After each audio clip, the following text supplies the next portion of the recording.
big realization for me was all these assumptions that I had about what was good writing. You want to avoid info dumping. That's why people call it dumping, because they don't like it.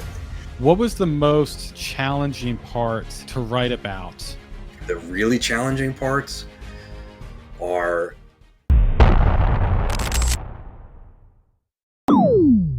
All right, welcome to Already Overbooked. My name's Josh, and today is a special day. Today is our first author interview, and we have with us the great and powerful Gregory Amato. He's the author of the Spear of the Gods trilogy. He is a Boston University graduate. He has worked as an analyst for the FBI, and on his spare time, he likes to teach judo, brew his own beer, and occasionally play some D&D. With that being said, welcome to the channel, Greg, and I'm really happy you're here with us. Thanks very much, Josh. Just side note, brewing your own beer isn't quite as satisfying as drinking your own brewed beer, but usually it's the I homebrew rather than I drink beer that people are interested in. Well, we'll definitely jump into that because I'm really curious. I've thought about brewing my own beer at one point, but then I started looking up how to do it, and I was like, it seems like a lot of work. So I would like to get your thoughts on that. Sure, we can go into specifics if you want. Yeah. Well, it isn't quite as much work as you maybe think. It is cooking though. Yeah, I'm not a big cook guy, but yeah. So I do want to jump into your background first before we get into your hobbies and your extracurricular activities. Can you tell us a little bit about your journey from working as an intelligence analyst to becoming a writer? I find that very intriguing and want to get your story. Sure. Yeah.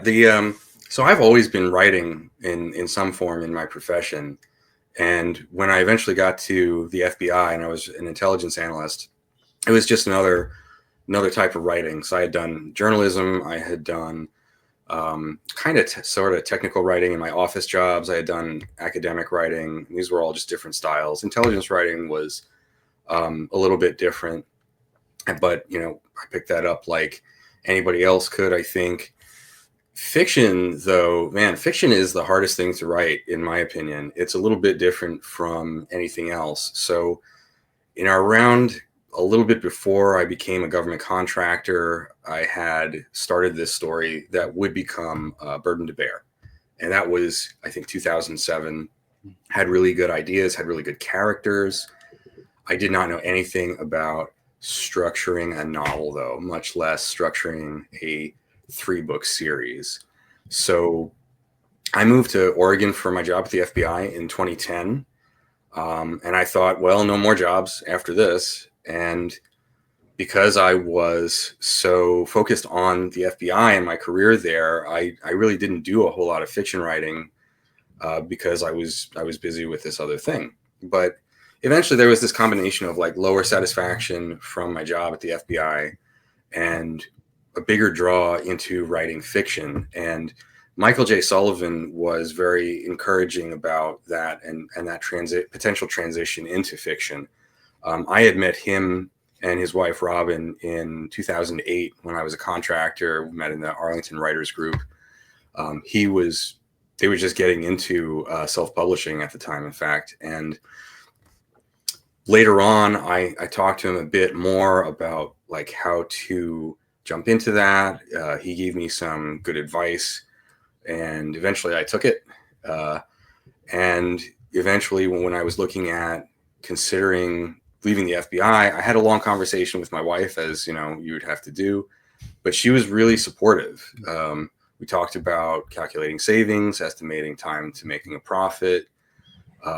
But she ultimately really wanted me to do that. And that was the bottom line for why it happened. Wow. So that's really cool. I did not know you knew the great Michael J. Sullivan. He honestly is the reason I started reading as an adult. Oh, yeah. And was that I say the first 6 books because they were originally 6 books, but then he sold them to the traditional publisher. Now they're 3 books. Mm-hmm. Yep. So it was Rhaenyra. It was the first book I went through and picked up and actually went through and read. And I was like, wow, I really like fantasy. So then it got me down the rabbit hole. And then that's how I found you, honestly, was I got his Kickstarter for Drumendor, and he said, "Hey, you guys might want to check out this book series as well." And I was like, "Okay, this is cool." And I saw your book cover art, and I said, "I'm buying this." Just on the cover art, I Like said, you "We'll do. jump in and we'll go from there." So that's very very cool of how that happened. Definitely. I'm still in a writing group with him. Actually, it's a pretty small critique group, but he runs it. And it's just people who are trying to get better at writing novels, writing in general, but writing novels mostly. Mhm. I actually have more to say about Mike and some of his good advice. I think I imagine we'll get into some of that later on in the interview. Yeah, yeah, I would love to hear some of the insights that he has. I've watched so many of his interviews, and just like his writing style, I find it very intriguing that he writes a full trilogy out before book one even comes out. And I was like, that is genius. If I ever have a amazing idea, I was like, I'll do the same thing. I'll follow in the greats footsteps. So just FYI, he says he does that, and then he advises people not to do that. However, I will have to say that I know that he says that, and then he advises people not to do that. And then I was like, you know what? It's actually much easier to finish book 2 now that I have a finished draft of book 3. And that's why you have that copy of Rune to Ruin next to you. Mm-hmm. It's because there was already the first draft of Fall into Fury. Wow. When's that Kickstarter starting? I have it on my to watch. When is that one jumping to be available? So I don't have an exact date down, but it's going to be early-ish 2025. I might run it in as early as February. Might be more like March, though. Could be March extending into April, depending on some of the other things I have on my schedule, depending on where the manuscript is at, and finishing touches, maybe some of the other things I have going on, because I want to make sure that, running a Kickstarter, it actually takes a lot of time when it's running actively, because you don't have another chance for advertising it. So all of your maybe online appearances, all the times you can go out and say to people, hey, check out my Kickstarter, like, you're not going to get another chance. So you got to do all that at that time. But it will be in the early half of 2025. And then a few months after that, I'll be able to fulfill, because the book is in pretty good state. Perfect. Yeah, I'm excited for it. I've been keeping an eye on it since I saw it pop up on potential Kickstarters for me. So awesome. Before we jump back into your background, are you planning on doing any kind of audiobooks for your stories? I know you have some for the novellas, but didn't know if you were thinking about for the main series. I have a few people that follow the channel that are just specifically audiobook people.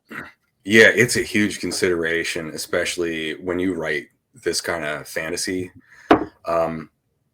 It's also very expensive to produce. It's and I don't want to go the AI route. I don't think that's right for the series. I don't think that's really I think you can get to a certain level of quality with AI audio, which has impressed me, but it doesn't impress me as much as a good narrator. Like you could maybe outstrip an okay narrator, but you can't get to the quality of my guy is Philip Batley. And when I picked him, it was with the intent of doing the rest of the series with him, because I thought he had the right voice. I thought that he got the prose done really well. So right now, unfortunately, I don't have a plan to put the books on. The books are a little bit longer. You got Burden to Bear starting on, that's about 148,000 words.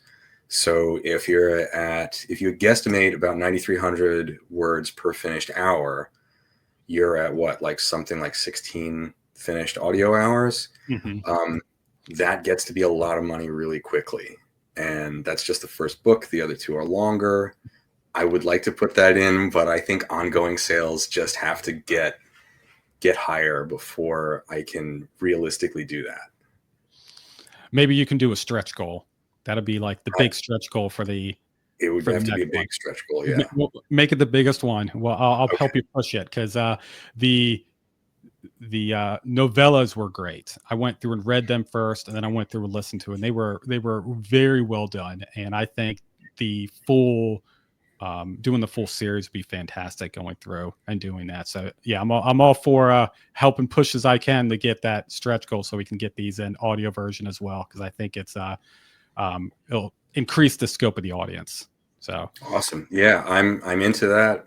I could use all the help you can give me. sounds good. So I do want to go through and jump back with you working for the FBI and transitioning over to being a writer. I'm very curious on your previous background of writing, then working for the FBI, to now being a novelist. Is there any parts of your background that help contribute to the way that you build plots or characters, especially those that deal with strategy or foresight? Yeah, strategy and foresight. I think that the main way that helps is preventing writing like 30 or 40,000 words in and then realizing I don't know where this is going. So I think the one of the ways that it has helped is it helps me look at structure, the way the story is organized, and that breaking that down has made, along with getting better at my craft, has made just producing something that's a really long story easier. You understand that, I think that you want to space out your information, you want to space out your reveals, and especially when you're doing character development, you want to have a little development here and a little development here, and you do have big points of learning maybe, but if you want to avoid info dumping. That's why people call it dumping, because they don't like it. So unless that is spaced out in a way that's a little bit better for readers to digest, you have something that's a little bit unwieldy. The other thing that I took from intelligence writing is, all kinds of writing have different values. And I think values are not maybe something we talk as much about, but for example, value in journalism writing is you need to write that hook. You need to write that hook that draws the reader in to read the rest of the article. Okay, so I'm very familiar with writing leads. I wrote many of those things in high school. I was a freelancer for a little while in my adult life. With intelligence writing, you have a little bit of a different thing. And I think, like with fiction writing, I talk about you got to respect the reader's time. And what I mean is, I'm a reader. I could be reading whoever's book, but I could also be reading a million other books. Why should I read this book? So I look at it like everybody approaching me, I'm like, yeah, you should read my book, and here's why. But not everybody will be the right reader, right? So in intelligence writing, you want the consumer to read it, but you don't have much time. In fact, the consumer is a decision maker, and generally the rule of thumb we had was you have the time between it takes that decision maker to walk from his or her desk to the bathroom. And in that time, that decision maker has to know all the big takeaways from your intelligence paper. Doesn't need to know all the details, doesn't need to know citations, but needs to know the big takeaways. So we call that the bottom line up front, or the bluff. So what's the equivalent of that? Well, you're not doing the same thing. I'm not going to tell you the bottom line up front because there would be spoilers in fiction. But at the same time, you have the first sentence and maybe you have the first paragraph. And you're doing, instead of bottom line, you're doing this sort of poetic dance where you are showing the reader, you want to read my book, probably. And what you're doing is you're exhibiting your style of prose that you're going to use in the book. You're maybe hinting at tropes. You're conveying a lot with very few words. And then after that first sentence, maybe after the first paragraph, but I aim for first sentence, the people who will give you 4 and 5 stars on that book will buy it. And the people who will give you 3, 2 stars, maybe, they will know maybe I'll move on. this is not so bad, but I think I will move on. And you want them to move on because you don't want low ratings. You want really good ratings. You want people to be super excited about the book. Mm-hmm. Yeah. Yeah. Wow. Yeah. That's no, I agree. I agree. Honestly, I definitely judge. I know you're not supposed to, but I do it. And I did it with yours. And obviously it led me in the right way to buy it. But I judge first by the cover. I judge very quickly by the cover. If you put a lot of thought and feeling into what author or what artist you picked for your cover, that really pulls me in first. And yeah, I'm a first sentence kind of person. If I read the first sentence and you got me hooked, I'll buy it. And I usually give 10, maybe 20% of the book before I drop it. And if Yeah. your book had me hooked from really the first scene. Like I don't want to go through in detail when people actually pick up the book and just really get to that first very beginning scene in the bar. It like that really had me wrapped in. I was like, okay, this is my story. This is where I want to go through and spend the time with these characters. And really had me hooked with Ansgar from first that first scene. It was a lot of fun. A lot of fun. All around crazy story. But we'll go through and we'll talk a little bit more about the actual book itself and your inspiration a little bit later on. But I want to jump in now to your hobbies because you got interesting hobbies, man. Like what you like to do is nothing compared. I don't do any of this, so I'm very intrigued with the brewing beer and teaching judo. So I'm curious about the brewing beer first. How do you get started? What do you Yeah. enjoy about doing it? Well, to brew good beer, you must enjoy drinking good beer. And if you enjoy drinking good beer, then yeah, jump into that. It's a process. It takes a while. Cleanup takes a while, but you can do some pretty interesting things. And then once you've done it a couple of times, it's not so intimidating and maybe even more interesting. So eventually I just decided to try it one day because I had a book on brewing, I had a good one, and I was all prepared and I was thinking about it forever. And then I was like, I keep thinking about this. Why haven't I done it yet? And I was like, well, because to some extent, sometimes thinking about a thing is satisfying in and of itself. And I was like, stop that, just go out and do it. So I just went to the store, and local homebrew store helped me out with the exact ingredients because I didn't know how to put a recipe together, and I wasn't even sure what recipe I wanted to try at first. So I just did that. First one was like, it was fine. It was nothing great. Second one was a lot more interesting. By the fourth batch, I had something that was quite good.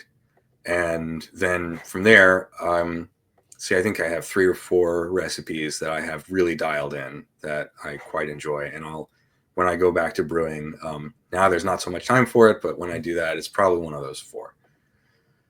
So you said something, and I'm curious. You said good beer. So for you, what is considered good beer? Well, good beer is just whatever you like, because not everybody's going to have your taste. But Mhm. I'll give a few. So I'm a little bit of a weirdo. I live on the West Coast, and I hate West Coast IPAs. In fact, I don't really like IPAs in general. They're too bitter for me. They're too alcoholic. IPA with grapefruit flavor. Wow, another one. It doesn't impress me because you can buy that stuff wherever, and it's just not really to my taste. And the thing is, if it's to your taste, yeah, that's great. You can make that. But for me, this big advantage is I can make styles that I can't readily buy elsewhere. So there's a different style, little known to we Americans, the English IPA. The English IPA has way dialed down bitterness. You're using hop flavor more than the bitterness itself. You generally use different types of hops, hops that are more like tastier to my palate. You also have a maltier backbone. It's not as alcoholic. Side note, if you like spicy Thai food, English IPA is the perfect accompaniment to that. I can't recommend that enough.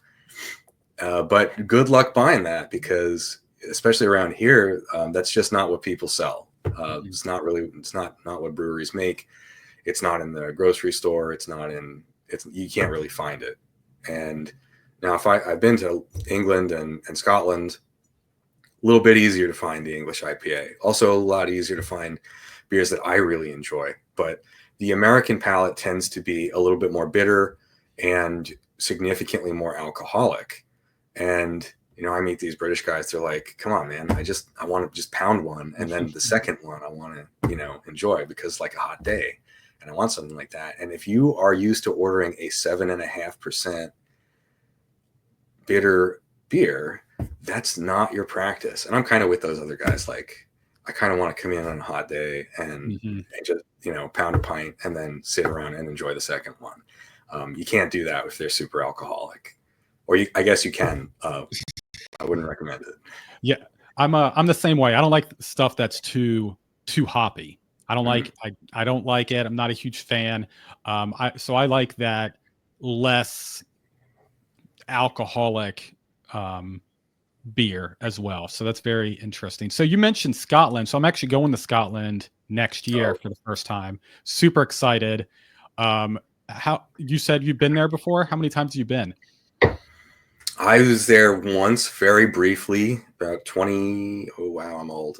20 some years ago, and much more recently. I think that trip was 2017. I'd never seen the northern England, and I hadn't spent as much time in Scotland as I wanted. Just traveling through, even you don't even need to get to Highlands, but the lowlands, just traveling through is beautiful. But it was a geographic tour. It was a vacation, and it was a beer and whiskey tour. And I was like, well, some people are saying that these lower alcohol beers aren't as flavorful, and maybe they're not as good. So I think I took notes on, I think I had 60 some beers that I have notes on, and like 40 whiskeys, over about a week and a half traveling through. And yeah, it is really flavorful. It is really good. I highly recommend that stuff. Awesome. Yeah, so we're going to Edinburgh, the Highlands, and oh man, there's another one. So it's Edinburgh here, and then we're going north. I cannot recall the big one, but it's by Loch Ness and all those. I can't remember the name of the town I'm heading to. So my geography in Scotland is not super strong, but you might be, if you're going pretty far north into the Highlands, you might be going to Inverness. Inverness, that's where we're going. Yep. Okay. So those are where we're going. So we're only going to be there, I think, 8 days. So we're not going to be there too long. Everyone says you got to be there for a month, but maybe the second trip we'll stay that long. But the first one, like we'll try it out first and see. I think I'm going to fall in love with it. Everything I've looked at, everyone that I talk to seems to say Scotland's the best. So I'm very excited to check it out. Yeah, I think you'll like it a lot. Edinburgh has a lot of tourists, but it's still pretty awesome. It's a really beautiful city. And yeah. You know what? Side note, after the interview, I'll give you the notes on like the best beers I had there and pass that on. Perfect. Yeah, I'll definitely pester you if I don't get anything in a few days. So I'll go through and do that. So jumping back into your hobbies, judo. When did you start doing that? Has that been something you've done your whole life? No, I wish I had. I'd be a lot better at it. I started after I moved to Oregon. That would be 2011. So I guess I'm coming up on 14 years of judo practice. I got my black belt in 2017. And since that, around that, I mean, we had a small dojo, so I had already been helping teach to a certain extent. In years past that, I've been filling in a lot more at our dojo as an instructor. And I like teaching the basics. I like teaching the fundamentals. I like getting people good at that stuff, because if people are good at fundamentals, then they'll be good at the advanced stuff later. Because all that advanced stuff is built on the fundamentals. Mm-hmm. But I did it because I knew I would suck. And I need, you shouldn't do just things in life that you think you're going to be good at, or people tell you you're going to be good at. You do that, you pigeonhole yourself into other expectations and into this expectation that is wrong, that we're naturally good at things. We are not naturally good at things. Everybody sucks beginning. And as long as if you're willing to embrace that suck for a while, then you just keep going to practice and you get good. And that's what I did. And I needed the social aspect as much as the exercise. And it's been good at that for a long time. Now I'm thinking about branching out maybe into some other stuff, but we just came from practice last night, so it's still good. In fact, we had like a record turnout for our dojo, which is like, I don't know, maybe 8 or 10 people. We have a great little dojo. We actually have a sprung floor, so the falls are a little bit easier, but it is a small place. So, what are you thinking about going to next? Is it like jiu-jitsu or something like that? Well, nothing so similar, because jiu-jitsu, like Brazilian jiu-jitsu, is just based on judo with some different rule sets and focusing on the groundwork. Traditional jiu-jitsu is what, multiple forms of traditional jiu-jitsus are what judo came out of, and basically said, maybe we shouldn't teach like knee breaks and stuff because then it's hard to practice. But I think what I'd like to do actually is get really a little bit more into historical European martial arts. There's a pretty good sword guild near here, and I fenced in college a little bit, but that's not nearly the same as practicing traditional longsword techniques out of these old German manuals. Also, I mean, I'm a fantasy writer. Like, this is just ongoing education. So if it's fun and I get a workout out of it, then that's great. But I'd definitely like to try that out at beginning of the year. That is awesome. I wish there was something like that here on the East Coast. I would 100% pick up a sword and be like, all right, I'm going to learn how to do Old English fighting. That sounds like a blast. That sounds like it's very Check cool. it out. There are a lot of pockets, more than maybe you realize. There might be some people teaching. It's just that, some places it might be a long drive. Yeah, I'll check it out, see if there's anything close enough. Because I thought about for my boys, having them go learn some kind of martial arts. But the only thing that's local is like basic karate, and it's not kind of what I'm looking for them. I went to the class. I wasn't impressed with how they were teaching the kids. But I'm hoping something else pops up. So I'm always keeping an eye out. But maybe they need to get into sword fighting. That'll impress the wife. She'll be happy with that. Okay, expect swords in your house if you get your kids into sword fighting. So, just FYI, judo might be a little safer. Maybe it would be cool though. It would be cool. So, speaking of your research process, because you mentioned sword fighting could lead to fantasy writing. So, I want to jump into what do you currently do for your research process? What does that look like? Do you read about a lot of your topics and that's how you go through and write? Or do you focus more on hands-on approach? Obviously, there's a lot of things in your story you can't go through and do, but there are some different kind of things you could go through and do from your novel. So I was curious on your process. Well, the research about Norse myths, which really drives my world. I mean, I've been reading about that for over 30 years. Oh, wow. And the reading was critical. Just the interest being into it is critical. But I really turned a corner on that, on, first of all, being motivated and getting into some of the deeper research when I took a road trip out to Colorado and I saw Jackson Crawford lecture at UC Boulder. And this was the first time that I was interacting with an expert or one of the academics in the field. So I would have to say definitely reading books is necessary, but it doesn't replace interacting with experts. Now, right now, that's really been academics and people who know about the history, the language, the culture, stuff like that. and not so much with any contemporary stuff. So my research is a little bit different than, like, I guess your modern thriller writer who could be writing about a biological epidemic or something. But the idea is the same thing. I think you need to talk to some people, and first of all, reading also prepares you to talk to them, and then you can talk to them in a little bit more intelligent way. And a lot of the time, those experts will be impressed that you did some homework, especially if you know about their research. And then they will talk to you maybe a little bit more candidly.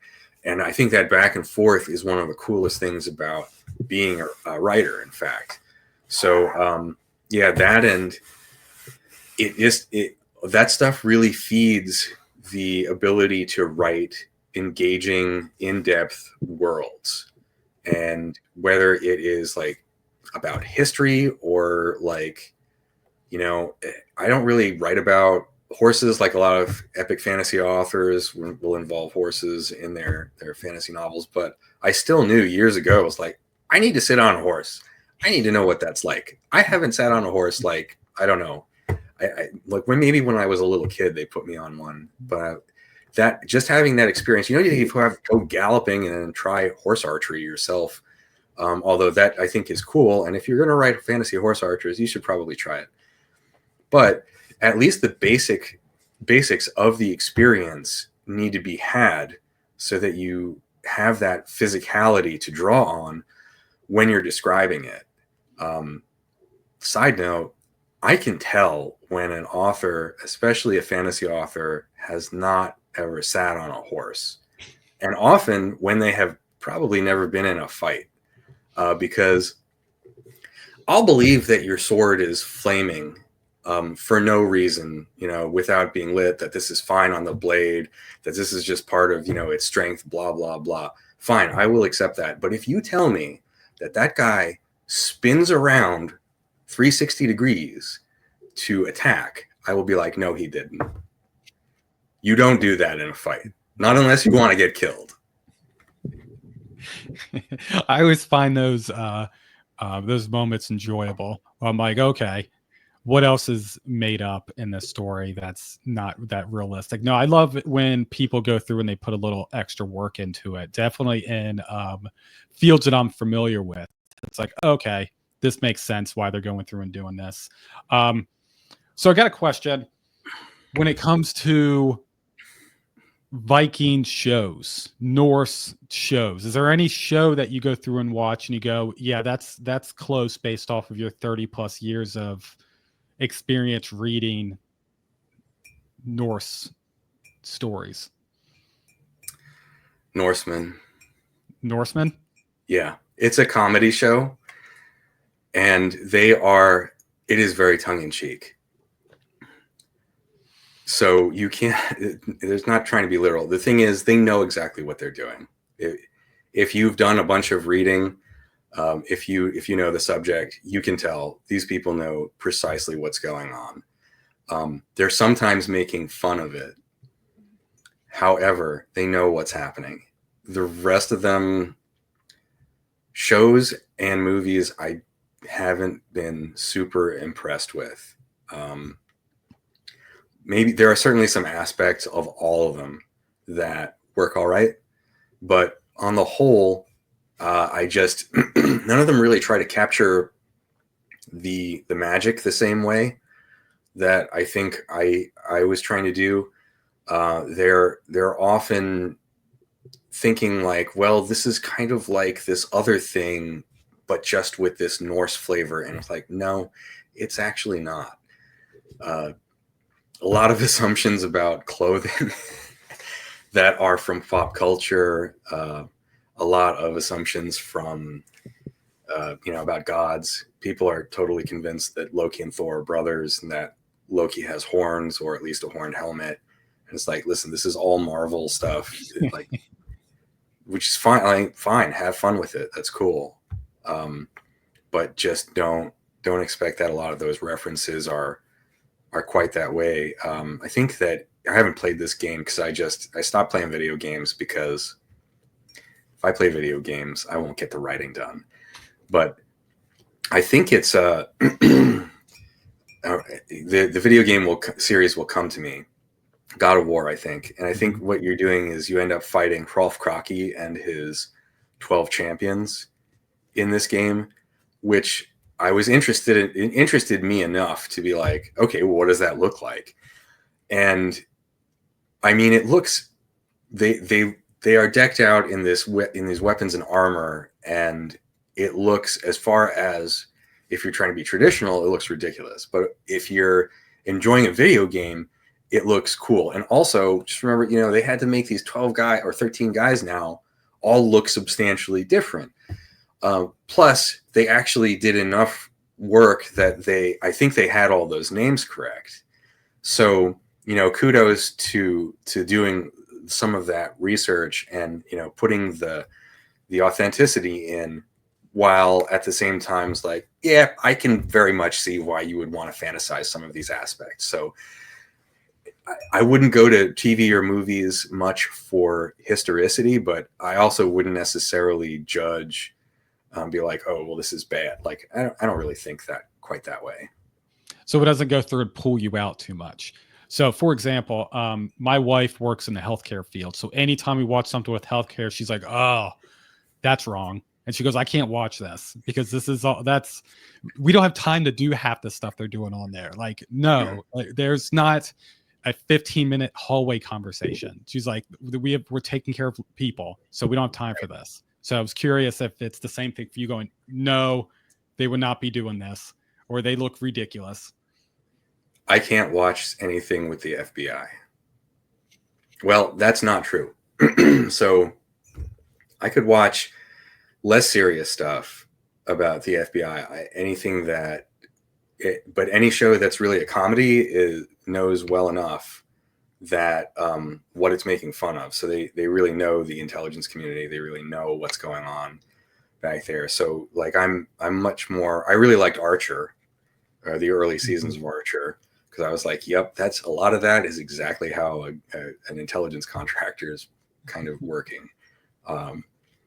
Then they went off to like, Dreamland and country singing and some weird stuff. But the series at the beginning was quite satisfying to me. I just can't do the real super serious FBI investigative stuff. Those what are they called? The NCIS kind of shows. Yeah. Yep. There's like the Dick Wolf shows. There's so many of them. It's like, it's just, they all together in one of just every big major city has their own kickoff show. Yeah. They're asking about some person, and then I don't know, somebody typed something into a keyboard and was like, yeah, and he hasn't paid his rent for 3 months. I'm like, we can't know stuff like that. Or sorry, it's not a we anymore because I'm not part of it. But that's just it leads to a lot of unreasonable expectations too in the audience members sometimes, because we used to take complaint calls when I was an intelligence analyst. It would be like one day out of the month when I would take calls from people just calling in, and there was one time when it was just a series of questions from this guy, and valid. He wanted to keep his family safe because he had an issue, which I don't really want to go into. But the main thrust was he was certain that I could just punch up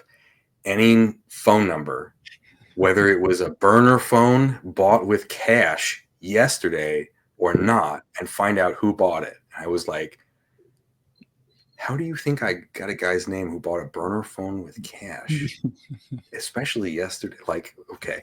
So it just doesn't happen that way. And I have a tough time with it. That's so funny. So let's jump back into Bird and the Bear. So we spoke and you informed me that Bird and the Bear was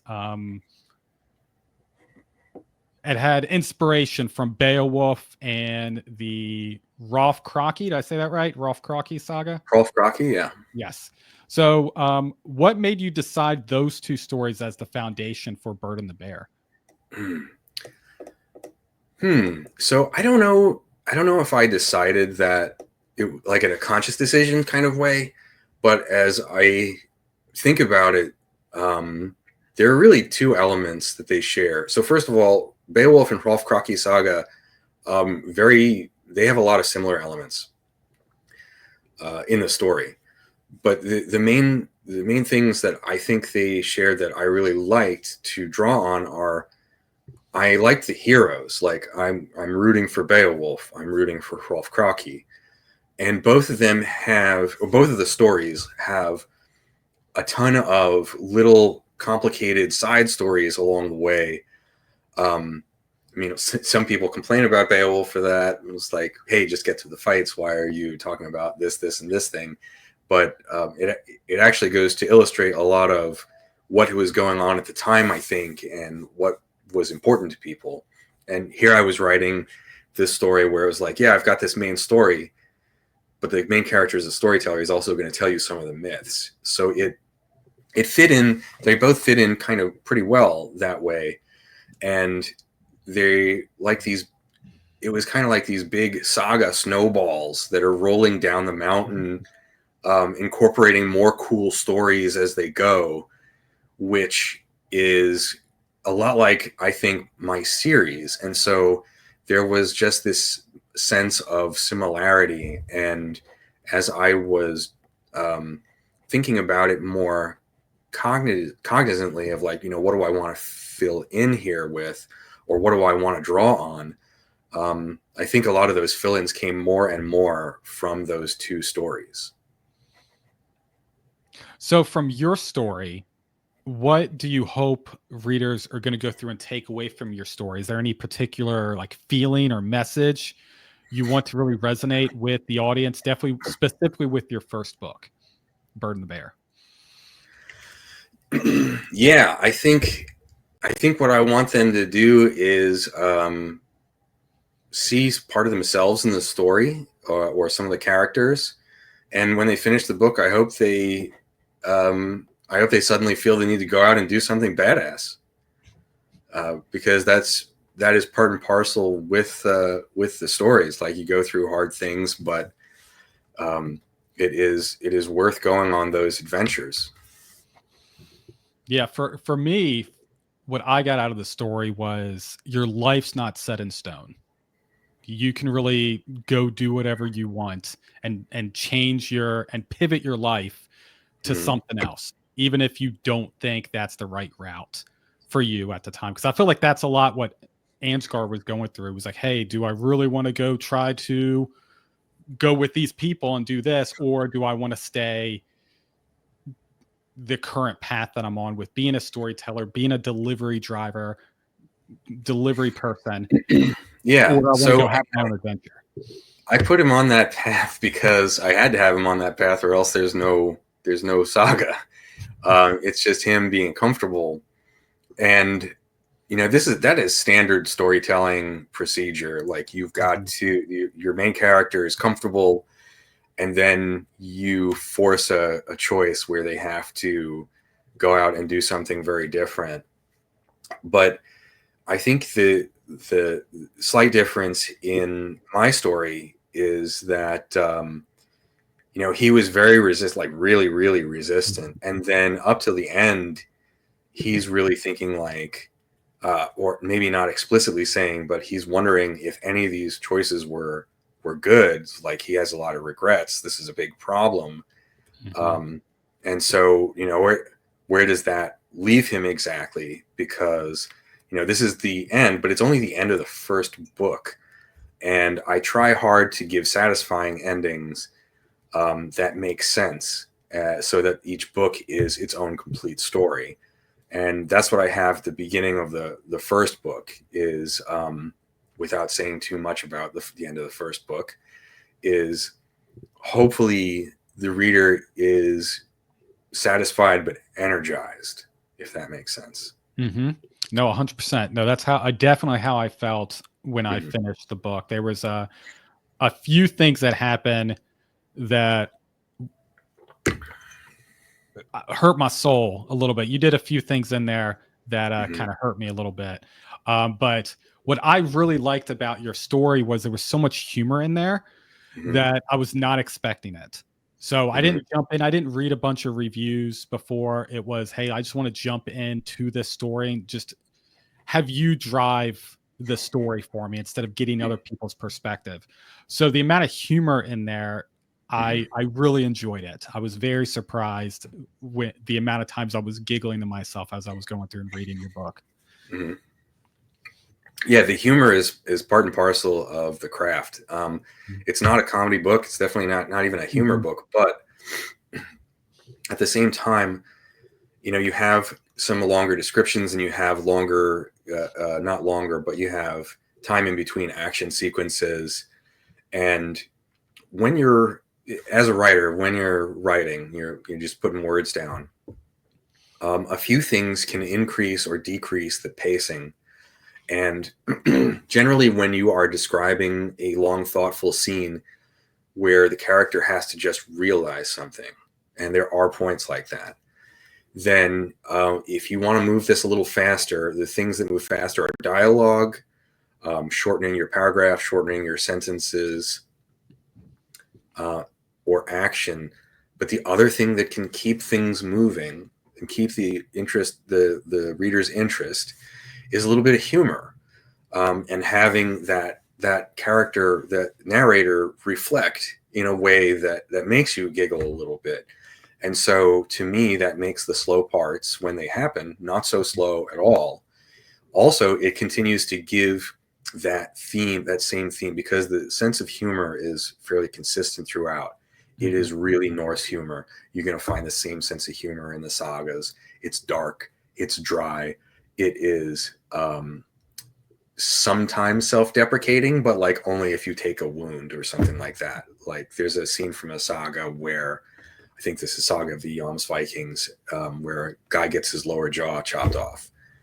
And I don't know how he does this, but he says, I guess I'll have trouble with the ladies from now on. Now, I don't know how he does this with no lower jaw, but he then takes his treasure and he jumps into the water, depriving his enemies of all the gold that they would have gotten to him. So that's also the humor, is like getting the last laugh, even if you're dead. Mhm. So there, all that is sprinkled throughout there. And because I have a protagonist who's a little bit of a fish out of water, who appreciates his culture, but also doesn't really fit into his culture as well, he can reflect on it, and he can also make a little fun of it. All those things help to drive the story forward and keep interest as we're moving, so that it never really bogs down, even when I have him just reflecting on, like, I don't know, he does get pretty philosophical at times. Mhm. So I'm curious. I want to jump back to talking about Michael J. Sullivan and your conversation with him, or Yeah. your ongoing conversation with him. So, what's been the best lesson that you've gotten? Maybe from Michael, maybe from another member of the group that gets together. What's been the biggest lesson for you for that could be maybe beneficial for other authors? It kind of depends. I think the most valuable one for me was pretty specific to my writing style. So, I came up and I was very interested. I was in AP English. I took English classes in college. I was very interested in reading literature, like not just fantasy literature, but literary fiction, high-minded stuff. And so when I started trying to write fiction, generally you write what you know and what's familiar to you. And so I had long sentences with long paragraphs with subtle ideas that maybe you could tease out if you really thought about it. And this is what English classes taught me, was quote unquote good. That's the style that I was trying to ape inherently. That's what I thought good literature was. Mike, as you are very familiar with from that first series, writes in extremely simple, plain, modern English, with no attempt to write any of this like old Englishy, silly fantasy style. that became very common in the genre in the previous couple of decades. Well, actually going further beyond that. And so here is this extremely simple style, extremely straightforward. And Mike has an enormous and very devoted following. And so it was just an example of of if you make this easy to read, you know what? People will read it. And it turns out that's actually really good for them. They quite enjoy that. They can read it fast. And then they can consume it, and then they're on to the next thing that you've written. And so I had the big realization for me was all these assumptions that I had about what was good writing. And if other authors are out there and they realize like, oh, wow, that sounds a lot like my style right now. Like, yep, simplify it, make it easier. Too subtle or subtle is, you can sometimes do some subtle things. You'd be surprised what people do not pick up. So don't try to be subtle. Just try to weave things in that make sense, that people will get if they are reading your book. And once I did that, my sentences got punchier, my paragraphs got shorter, my word choices became overall simpler. I can still do a few subtle things, but I try to keep that to a minimum because I do not want the reader to be confused. I mean, the main lesson boiled down to a one-liner that Mike delivered was clarity over cleverness. Wow. I think about that all the time. I like that. I like that. So when you dove in after you spoke with your wife and said, "Know what? I'm diving in. I'm going to become an author. I want to, we want to actually do this." Was there any kind of big surprises that you were not prepared for? So I think I wasn't fully. You have to learn a lot of things. Every new process is a thing to learn, and they all seem none of them are terribly difficult. It's not like you're trying to earn a PhD in some hard science or engineering here, but as you go through the first time you're formatting a book, as you go through the first time you're dealing with you're searching for an editor or working with the editor, or the first time that you are putting up a website, or the first time that you are thinking about your blurb copy, which is not the same kind of writing style as in your book. That's marketing copy and can be difficult to write. You string 2, 3, or 4 of these together in a week and your brain, it just feels blasted, because eventually these things all get easier, but not at the start. At the start, they're all hard because they're all new and they all have unexpected things. And then there is just the acceptance of the fact that this is a business. You're running a business. In fact, you're running kind of a startup, and you should expect not to be profitable for a while. And I've seen some, I don't know what necessarily a lot of other authors go to, but I see some reactions online. And when I see an independent author react online, like throwing their hands up in the air, saying like, I did the things right and I don't understand why this isn't working. Well, so first of all, you can do that. Don't do that publicly. Never do that publicly. That looks like whining, and nobody wants to hear or see that. You can do that with like people like me, like privately. We can get together, have some drinks, and talk about it. But complaining that things didn't work out the way you think they should is not going to make them work out. And there is no rule set here. In fact, the rules keep changing for us in this business. So I now have accepted a higher level of uncertainty with regard to what it means to be a business.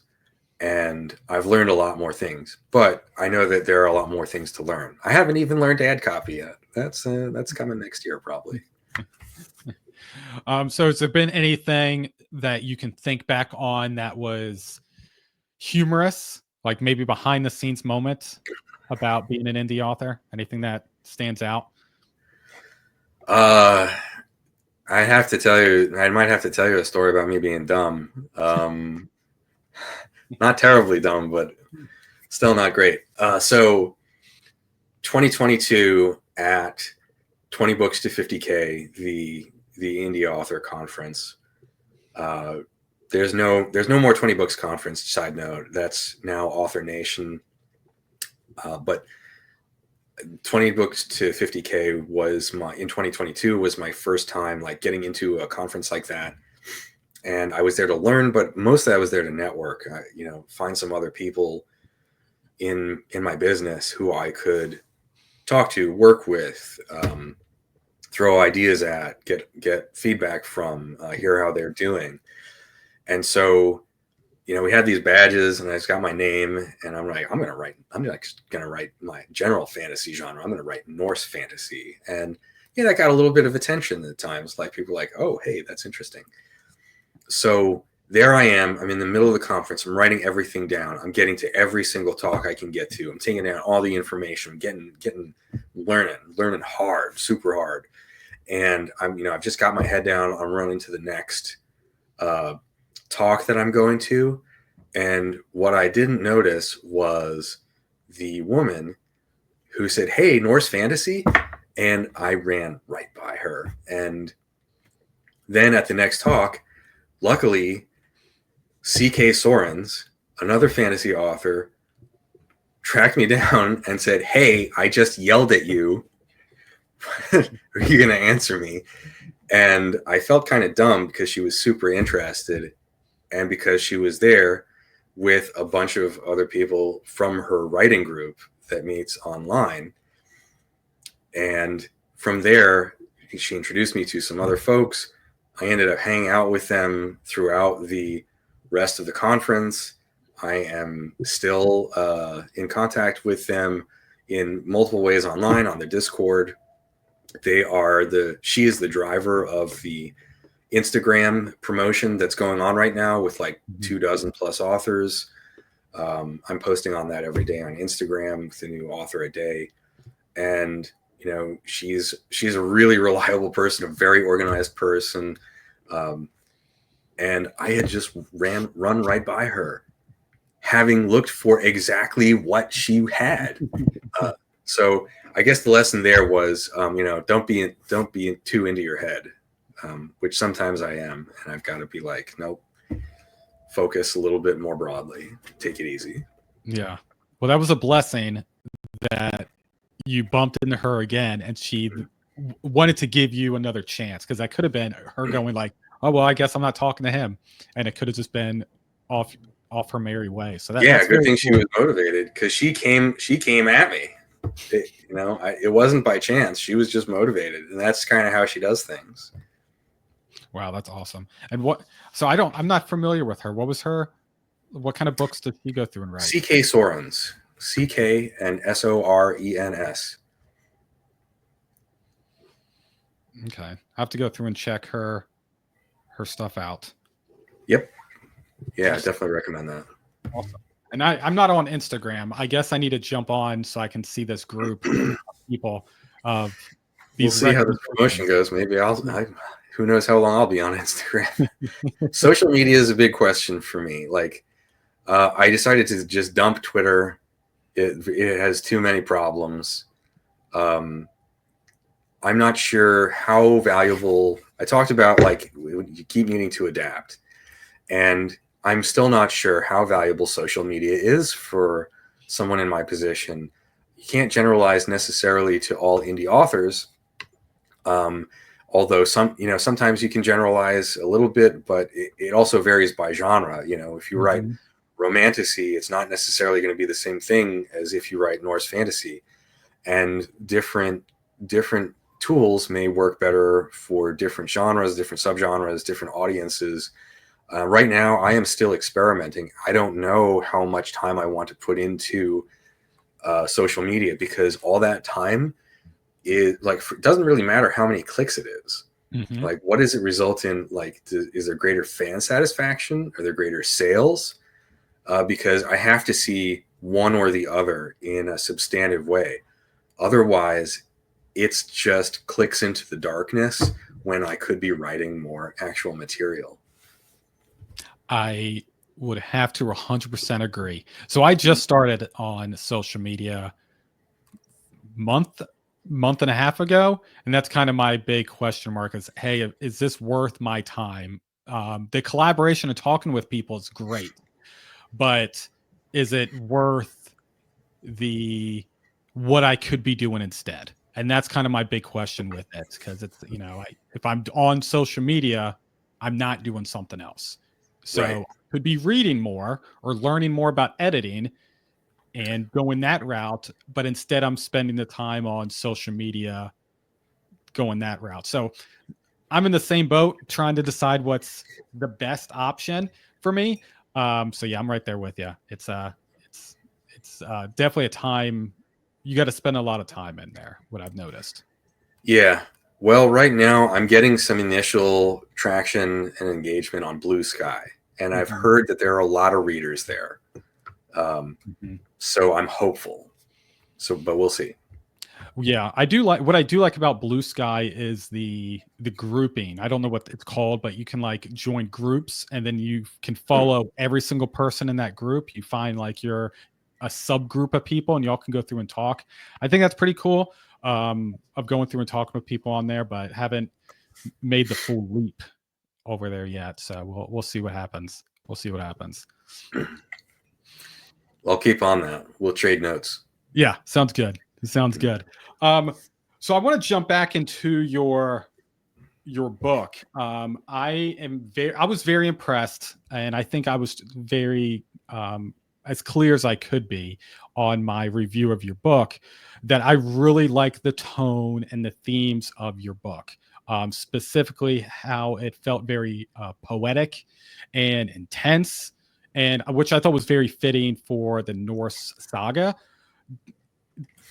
Did you develop this writing style specifically for this run of books, or is this going to be your like signature kind of writing style for all your future novels as well? So that's tough to say because I think I learned as I was writing the series, and I learned a lot of things. Some of the things, like I mentioned, with lessons from Mike. The humor is natural. It's Norse humor, but when I realized that, it was a great satisfaction because I'm like, this has always been my sense of humor. These things. There are only a few aspects of Norse humor that you'll find that I don't really use. Like the more esoteric the reference, the better, because they're like, "Ooh, that was really good," and I appreciate that, but I don't do that to readers because it just doesn't play well. As far as mixing the thoughtfulness and some humor and some action, yeah, I mean, I think that's what you're going to get with my writing. Now, at the same time, it depends a little bit. I don't always think writers have the best sense of their own style, and sometimes readers are like, no, this is a little different from this other thing. So if you read Sorcerer's Reward and you think that is a bit different from Burden to Bear, then I think the difference is like, yeah, I can actually do significantly more action forward, a lot more sword and sorcery. But if you're like, no, actually, there are some thoughtful things in Sorcerer's Reward too. It's pretty much the same thing. Then I'd have to say, yeah, I mean, probably this is the style you're going to get throughout. Um, I can't really. I don't think I can write without some level of humor and dark or at least good natured, because it gets a little bit boring for me. I mean, even Mhm. some of the side projects I'm on that aren't fantasy, there's there's definitely humor, and it's much the same style. So it's kind of me. But at the same time, like if I wrote a contemporary novel like set in modern day, then it wouldn't be fantasy. So would it be the same thing? Would it be identifiably me? I mean, I think so, but I think you and some other reviewers would have to really check it out and see. Awesome. So you said some other works. Anything you're willing to share that you're working on? Yes. So there is a fantasy series I'm working on next, and that's probably or I say that's probably next. And it's this ongoing idea for like a Nordic fantasy series, but it would be much more like D&D like than Spear of the Gods. It would not be an extension of the exactly the same story world, but further on in the future. This would be still Nordic, but I would be looser about it, and it would be not like the Viking Age. It would be different technology. So like elves are in charge, humans are fawning over them to get their favor, and the short races are literally and figuratively looked down upon. Poetry is still magic.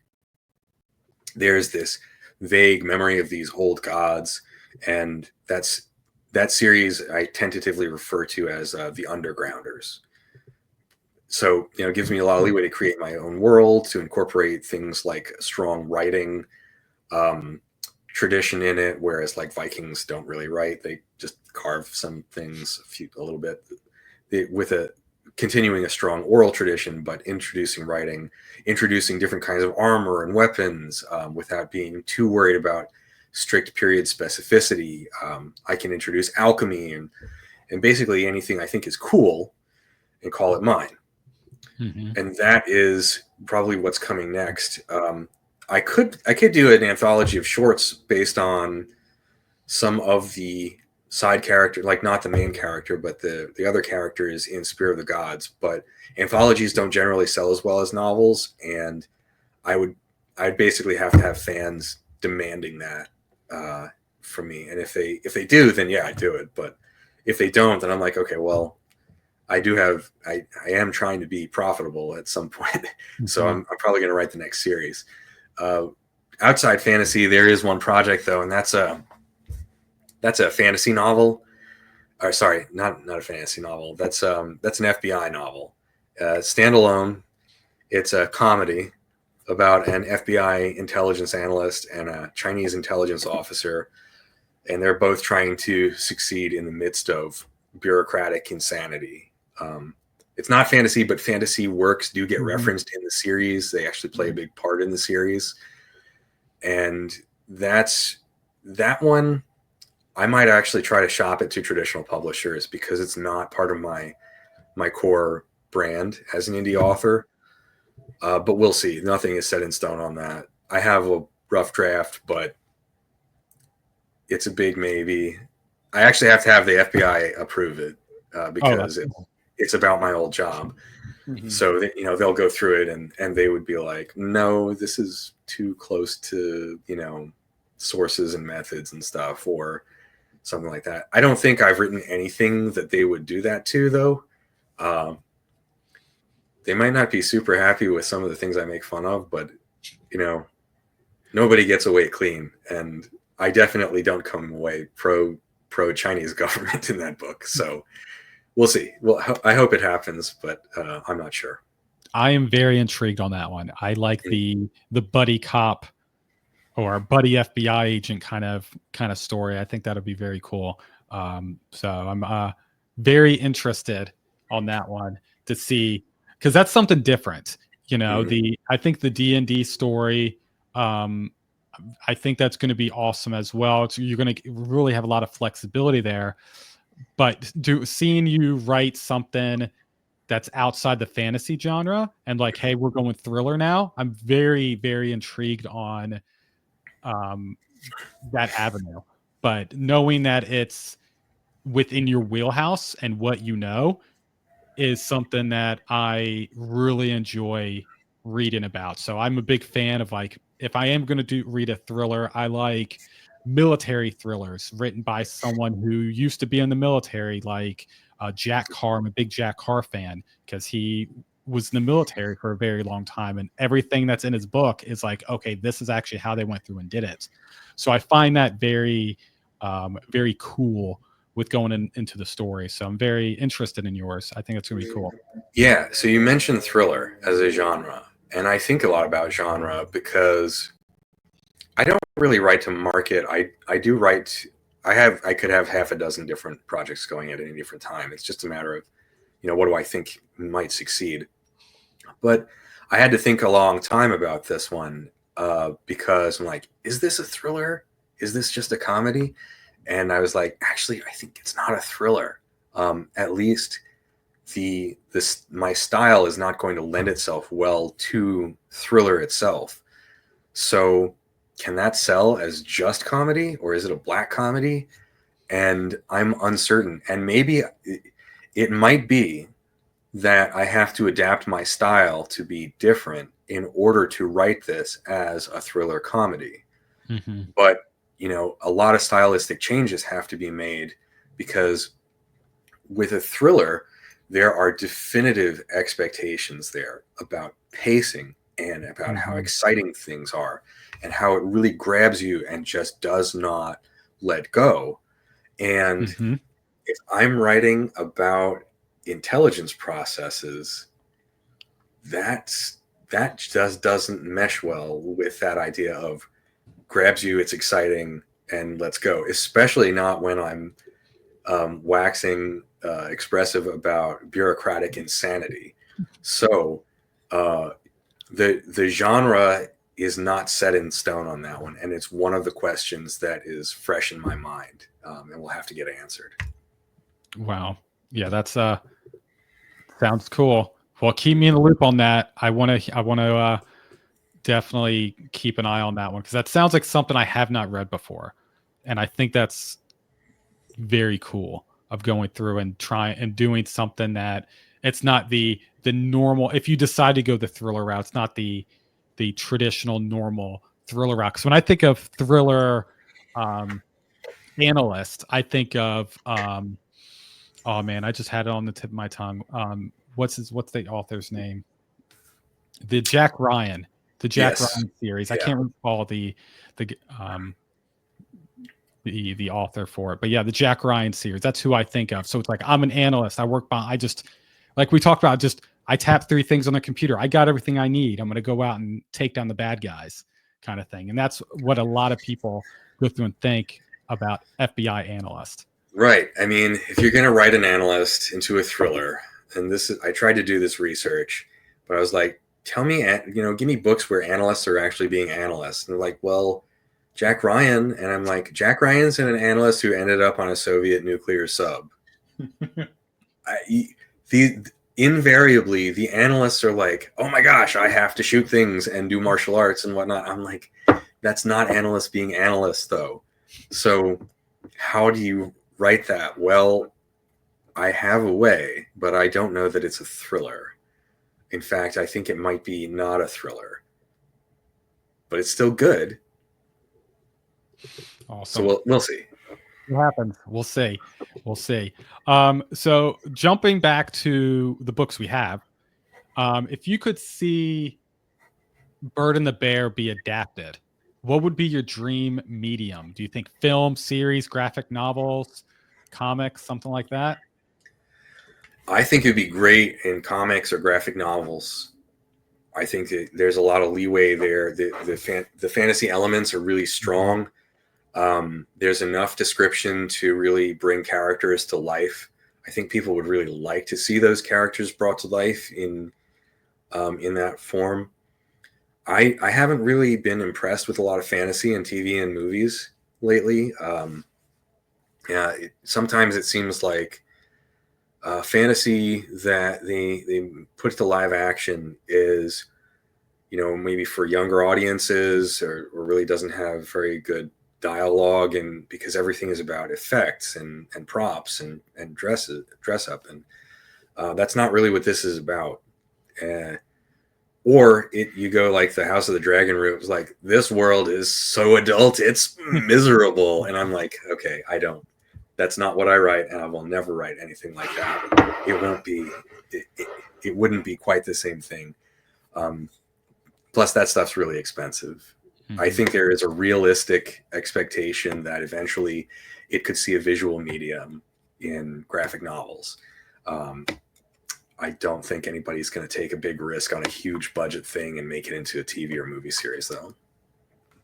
Yeah, I'm a big fan of the graphic novel route. That's the route I would, as a fan, would like to see. I feel like you have a lot more flexibility with doing what's actually in the story instead of trying to make into live action. Yeah, I've seen books that I love be adapted, and I'm like, you completely skipped like my favorite parts of the book because it can't be adapted. And I'm like, okay, all right. But I think, yeah, I was thinking for yours, even a mini series of graphic novels, like maybe not too long, but just like a few good books would be really cool. Yeah, I totally agree. I mean, there's imagery in there that's straight from the sagas, for example. Like I can say this without spoilers. Okay, so there's an image in there that is like, trails of blood flying behind this guy's axe as he's swinging it, and that description is in there specifically because that is in one of the sagas. And there's some other super violent stuff there that happens in the next book too, that's in there similarly. But like, so how do you really show that if it's live action? You actually have kind of trouble. But if you have an illustrator, you can just be like, yeah, this is what happened. The illustrator's like, oh, I can draw that. Hey, no problem. Yep, no, I agree. Is there any kind of do you currently read any kind of comics now? Did you used to read graphic novels? I pick up graphic novels here and there when it's kind of helter skelter lately. I can't remember the last one. Gosh, I'm blanking on it. I just backed a graphic novel Kickstarter that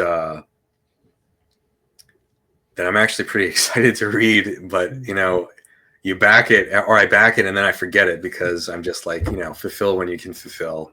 I know sometimes there are delays.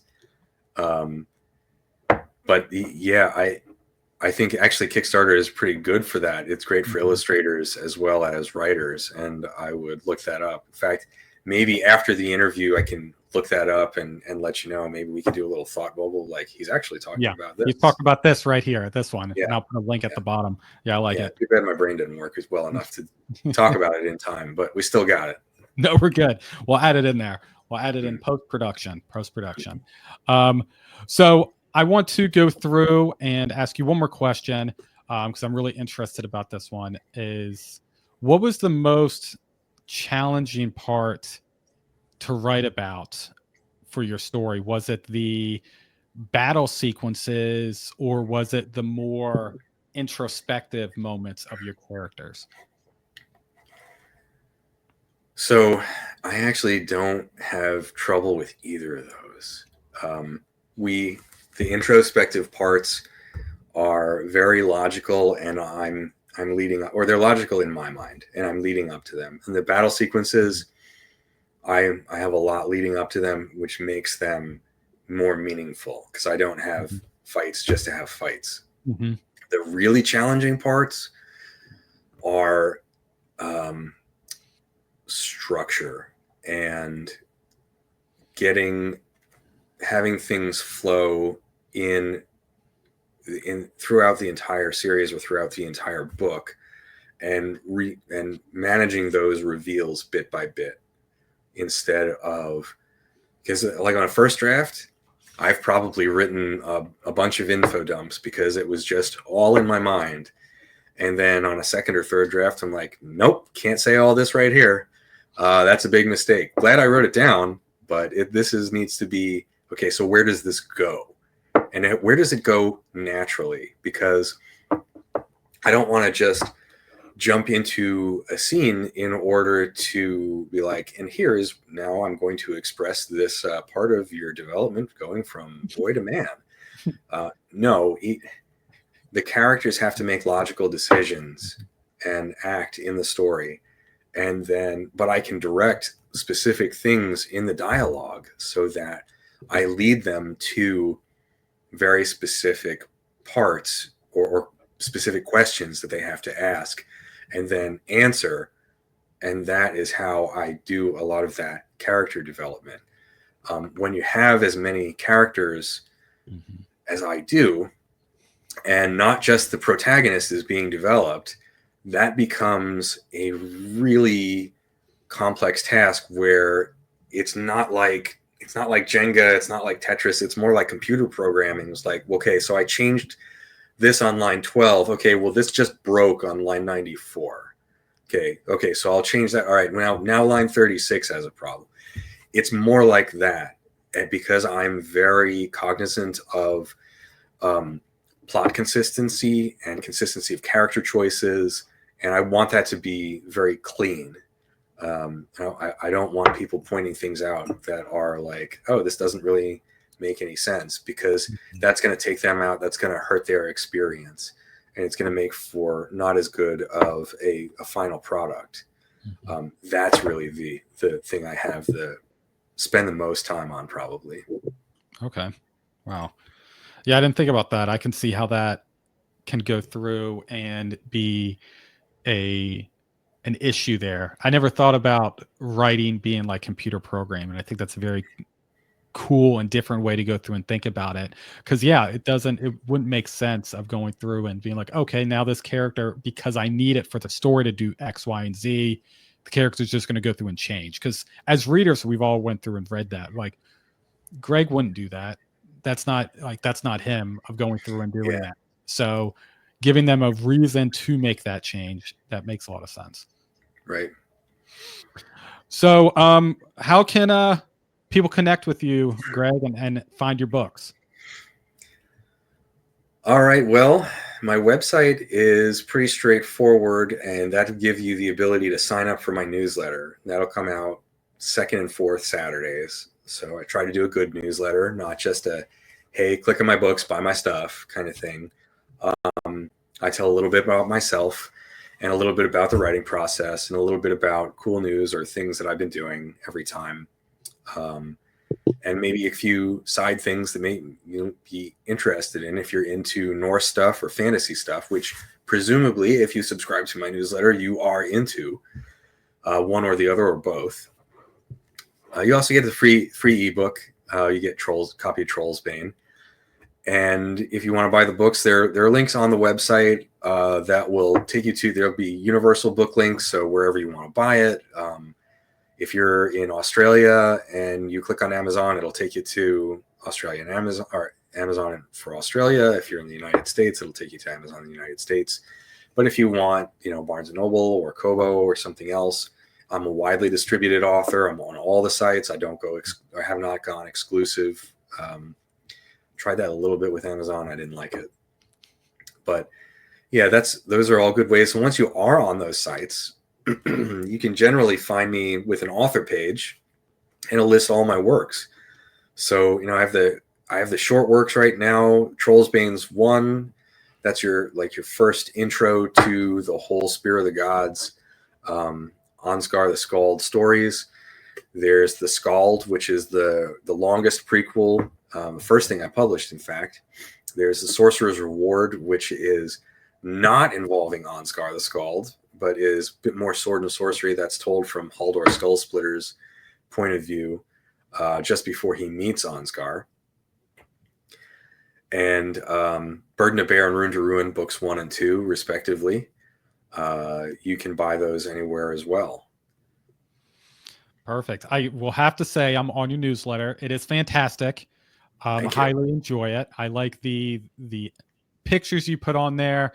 Put a little humor on there as well, and you try to go through what I've noticed is shout out other books as well. So I like that as well. So highly recommend your newsletter, and then you get Trollsbane for free, and it's fantastic. It's a great story. I think that is a great avenue for people to go through to get a taste of your world. That story was a lot of fun, and it really gives you an understanding of the remainder of the stories you're going to go through and get. So I'm big fan of all of those. I think it's awesome. You also have a sale coming up in a few days, an ebook sale. So I'll make sure I put that in the description below. And it looks like a lot of the shorts and the first novel is going to be on sale for ebook as well. So we'll put all that in the description, and yeah, we'll have a lot of information down there. So check it out. Go join the newsletter, try Troll's Bane, and then guarantee you'll go through and want to buy the rest of the books in the novel. So I really do appreciate you, Greg. Thank you so much for joining us today. And everyone, have a good one, and I'll see you in the next one.